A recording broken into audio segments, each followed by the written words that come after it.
What's going on, agents? Biz here with another Division 2 video. Today we're going to go over an essential build every agent should have in their loadouts, and that's a skill build. As always, if you're new here or you've been around since Tactician's Authority broke the Division for the first time ever, you are welcome here. It's surreal that you all come back week after week, check this corner of YouTube, and man, it truly means a lot. Thank you. Also, if you're having a hard time with making sense of something in the game, whether it's a raid strategy, a build, drop it in the comments below, and let's get better together. Crazy enough, this video's idea came from your guys' feedback. So talk.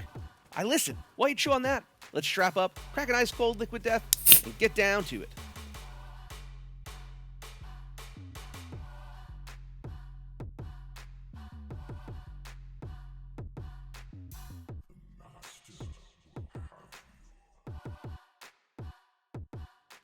Okay, so before I get into this skill build setup, I realized when drafting up this video, I just passed 2 years doing this channel.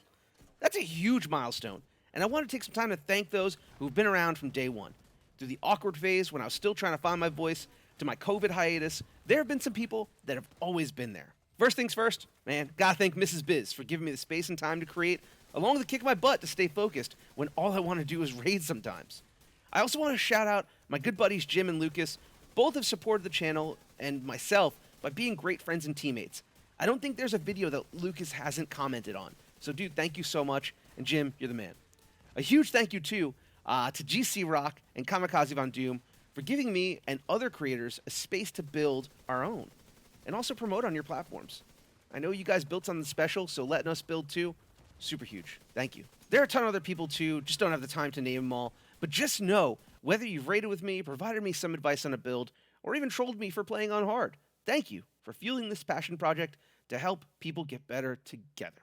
Now for what you came for, the skill build. So why oh why is this an essential build? Well, there are two answers to this question. One very long, complex answer citing the history of shade agents, having this technology, lore, etc. I won't bore you with the minutia of that one, so I will give you the short answer. Sometimes, I want to eat a pizza while playing this game. I can't do that while mashing my trigger down, but I can, however, get a bite or two while skills are on cooldown, or I only have to press a button once in a while. It's all about priorities, am I right? Nah, but seriously, skills make this game a lot easier, especially when you solo. You can wipe out a group of unsuspecting agents in the DZ with a fire sticky. You can actually get a stealth action in by throwing a Seeker mine prior to the start of an encounter. Skills come in handy, especially when you min-max them. So, what do you need to be successful with skills? Well, besides yellow cores, obviously, you want to lean into skill damage. Raw skill damage is one of the most powerful attributes in this game. Its only counter is someone not letting you drop a skill. Apart from that, there's no way to mitigate that skill damage. Explosive damage has explosive resistance, and status effects, resistance and hazard protection. There's nothing that shaves skill damage down. Another area you want to lean to is skill efficiency. This is the skill cousin to weapon handling, as it affects all areas of skill's power. Each percentage of skill efficiency is a 1-to-1 percentage bump to skill haste, damage, duration, health, and repair.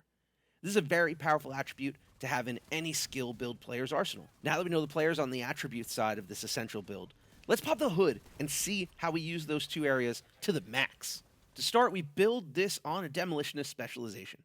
I know, it's a bit shocking not to use the technician here, but stick with me. I like the demolitionist here for its ability to resist an explosion every 60 seconds. As this build doesn't have much survivability, you can expect to play from range. And I find the more you play back, the more enemies love to lob grenades. Being able to mitigate that cemented this choice for me. You can also unlock the mortar turret with this specialization. Personally, I didn't use it for this build, but hey, it's a great audible you can call when setting this up yourself. Heading to weapons, we have two named ones in the test subject and harmony.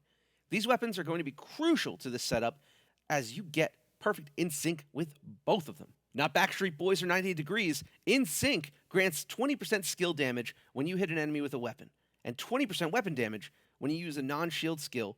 Both give you that buff for 5 seconds.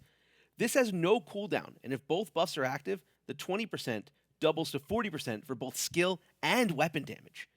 This means before we do anything else to this build, we could get up to an extra 40% skill damage and weapon damage. Yikes. Going into a high-level overview, this build sees 6 yellow cores with almost everything to yellow attributes. The only red attribute I have is only because I've yet to get a triple yellow of that backpack.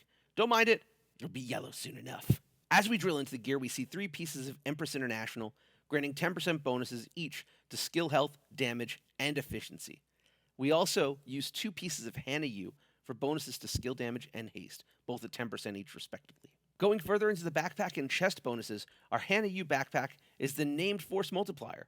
This is going to give us perfect combined arms and grant an agent 30% bonus to skill damage when shooting an enemy. This again does not have a cooldown, so as long as you're shooting, you get the bonus. At the chest, we get real tricky with Caesar's Guard. This named Empress International piece will give us perfectly skilled, in that skill kills will have a 30% chance to reset all skill cooldowns. This piece is actually why I didn't go with the mortar turret. As the turret has a set amount of ammo, that skill will really not benefit from the cooldown on kill. If I went mortar turret, I'd consider going glass cannon instead. Another video for another day, I suppose. Finishing off the gear, we have the Waveform. Now this, I was a little scared to put this back on, as last time I did, I almost got my character deleted. But this holster is worth it and a must-have on any skill build. Its alternating current talent will ebb and flow between your 2 skills, granting stacks of skill damage up to 30%, making the skill you're throwing super lethal when thrown at the right time. Now for the most important part of a skill build, the skills. So what did I use here to maximize skill damage? Well, I'm not going to throw anything with status out there, so fire and bleed are out. I found best options when rolled to skill damage are the cluster seekers and the assault drone. An argument could be made for the oxidizer chem launcher as well, as that's pure skill damage, but talk about it below. What skills would you do, and why? Ultimately, I like the combo with the drone and the mines, because in a perfect world, the mines are resetting pretty quickly via the skill talent, and if they don't, then the drone comes in, finishes the enemies off, and gives me another shot at resetting those cooldowns with the perfectly skilled talent. Skill builds are a lot of fun, and for me, a welcome change of pace that allows me to try the game in a different way. As a word of caution, be mindful of your skills should you bring this build into Countdown. Hunters have a knack for stealing skills, and it's so not cool. Either way, that will do it for today. Man, thanks for sticking around. There will be more essential builds like this coming if you guys are digging it, so let me know. I also have a Dread Edict build on the way that I know a couple of you have been asking about, so stand by on that one too. And again, thanks so much for sticking by on this channel for 2 years now. That's just so crazy to me. My channel's a toddler. If you made it this far though, please consider joining the Biz Army and hitting that like and subscribe. We have a lot of content inbound for the Division universe, which in turn means this channel's gonna have a lot of content inbound that you won't want to miss any of it. I'll catch you next time. Biz out.